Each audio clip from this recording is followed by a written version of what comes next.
The Tesla Model Q, it's about to be here. Is this a car you should be waiting for? What are the details on this new affordable $30,000 Tesla vehicle? Hello, my friends. Welcome to the channel. I'm Sam Evans. You're watching the Electric Viking. Great to have you with us. Really interesting news. Tesla, with their new affordable electric car. Now, Tesla are saying that they can reduce the number of parts in their new robotaxi by 40%. Is that something they're going to be doing in their new EV to be able to reduce prices? Potentially. Reports in Chinese media say that Tesla's upcoming entry-level EV is real.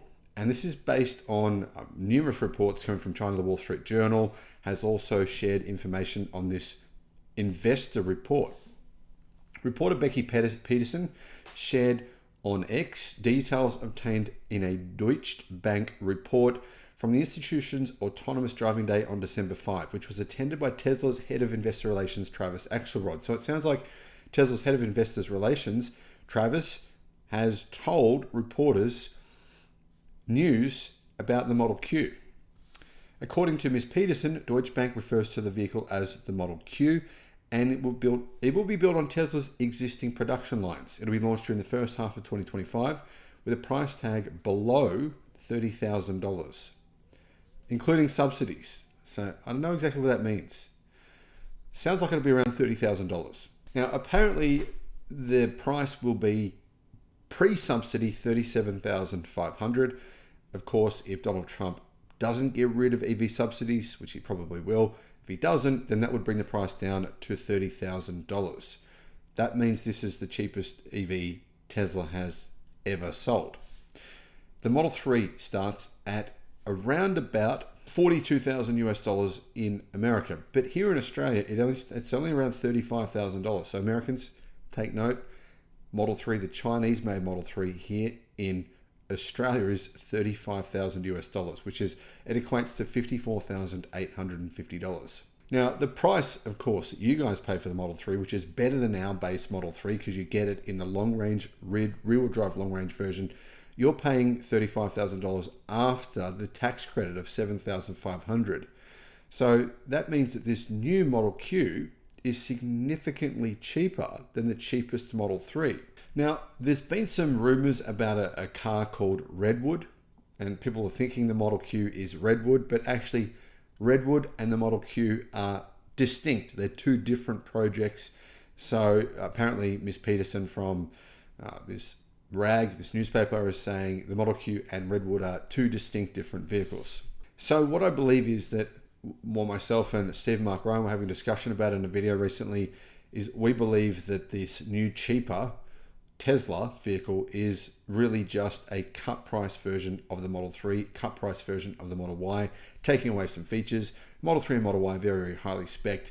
So I believe, and I've been saying this for a while, these cheaper EVs from Tesla are actually just smaller battery packs in these new vehicles from Tesla, less high specification, so you get less features in these cars, and therefore they're decreasing the price. Keep in mind, battery prices have fallen by 51% in the past 12 months. 51%. That means Tesla has a bit more margin to play with. Obviously, the most expensive part in the car is the battery. Production for this new Model Q will apparently happen in China to begin with, but also in the United States at their factory in Fremont, in California. Germany, I don't believe this vehicle will be made in Germany. I haven't heard any reports of a cheaper version of the Tesla Model Y coming from Germany. Remember, German wages are actually very, very high. Costs in Germany are very, very high. So Tesla wouldn't have much margin to play with in Germany. Now, what we do know is this. Tesla is hoping these cheaper versions of the Model 3 and the Model Y, basically the Model Y Juniper, a cheaper version, will come in. They're thinking that it will. Tesla hopes that this will increase sales worldwide by 20 to 30%. Now, like I said before, and I've been saying this for many months, more than 6 months now, I don't believe this is a new model entirely. I think it's not a distinct new model. I think it's just cheaper versions of the Model 3 and the Model Y. But the truth is, no one really seems to know. But we do know that there will be another interesting car coming to market, a stretched version of the Model Y. So a longer version of the Model Y, which will be a 7-seater. Tesla's thinking to themselves, well, do we need to make a whole new car as a 7-seater? Make something that's, as big as a Kia EV9, or can we just stretch our existing Model Y and build that same car on our existing production lines? It sounds like that's what Tesla's going to do. So this new 7-seat version of the Model Y is not just going to be a vehicle where the rear seats are just sort of slapped in the boot. It will be a proper 7-seat EV, which is quite interesting. Now, here's a summary of everything I've talked about, but everything that is planned. A new entry-level EV, referred to as the Model Q, will launch in the first half of 2025. It will be priced under $30,000 with subsidies, or $37,500 without. Now, that's in America. We don't know what the Chinese price will be, or the Australian price, or the European price. Second half of 2025, Tesla will release additional models aimed at expanding their addressable market.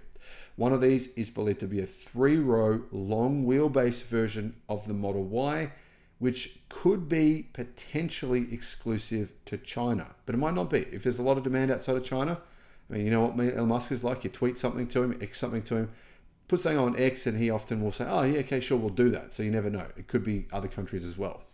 Tesla will build all new models on existing production lines, emphasizing efficiency and efficient use of capacity to achieve its targeted 20 to 30% volume growth in 2025. Management remains confident in scaling up their Chinese supply chain. The high end of Tesla's volume target will require flawless execution, they say, particularly in North America. And one of the reasons why, the relentless drive from Tesla to reduce prices, to reduce cost of manufacturing. The company's plans for its Mexico plant remain dependent on geopolitical developments and tariff policies under the new Trump administration. In other words, Tesla could cancel the new factory in Mexico if the Trump administration puts tariffs on Mexican-made cars, which it looks like it actually might do. Now, some of you might be saying to yourself, or maybe writing in the comments, oh, but Elon Musk said having a regular, aka drivable $25,000 model is pointless. It'd be silly. So, this is not going to be $25,000. It's going to be $30,000 with subsidies, $37,000 without subsidies. This is not the proposed cancelled $25,000 electric car. Currently, Tesla's least expensive model, as I mentioned before, is $42,500, but that has a big battery pack. That's basically the long-range version of Tesla's Model 3. So if Tesla were to significantly cut down the size of that battery, which provides real-world range of over 370 miles, totally unnecessary for probably a very large number of buyers of that vehicle, Tesla could potentially reduce the size of that battery by potentially, say, 40%, and that would still be a car that's going to give you, 270 miles, which would be fine for a lot of people. Reducing that size of that battery pack, which is obviously manufactured in the US, making it significantly more expensive than Chinese-made lithium iron phosphate battery cells, that would cut the cost for Tesla by quite a lot. I would estimate by about $3,000, enabling Tesla to reduce the price. If in addition to that, they do things like maybe potentially removing heated seats, removing things like ventilated seats, maybe even reducing the number of speakers in the car, that would enable Tesla to further decrease prices, potentially put some smaller wheels and tires on. And again, that might improve efficiency and also reduce the cost of manufacturing. So I've been saying for a long time now, guys, and I do believe it's still the case. This new Model Q, I still believe, is just a cut price version of the Model 3 and potentially a cut price version of the new Model Y Juniper, which should be coming within the next couple of months. Thanks for watching.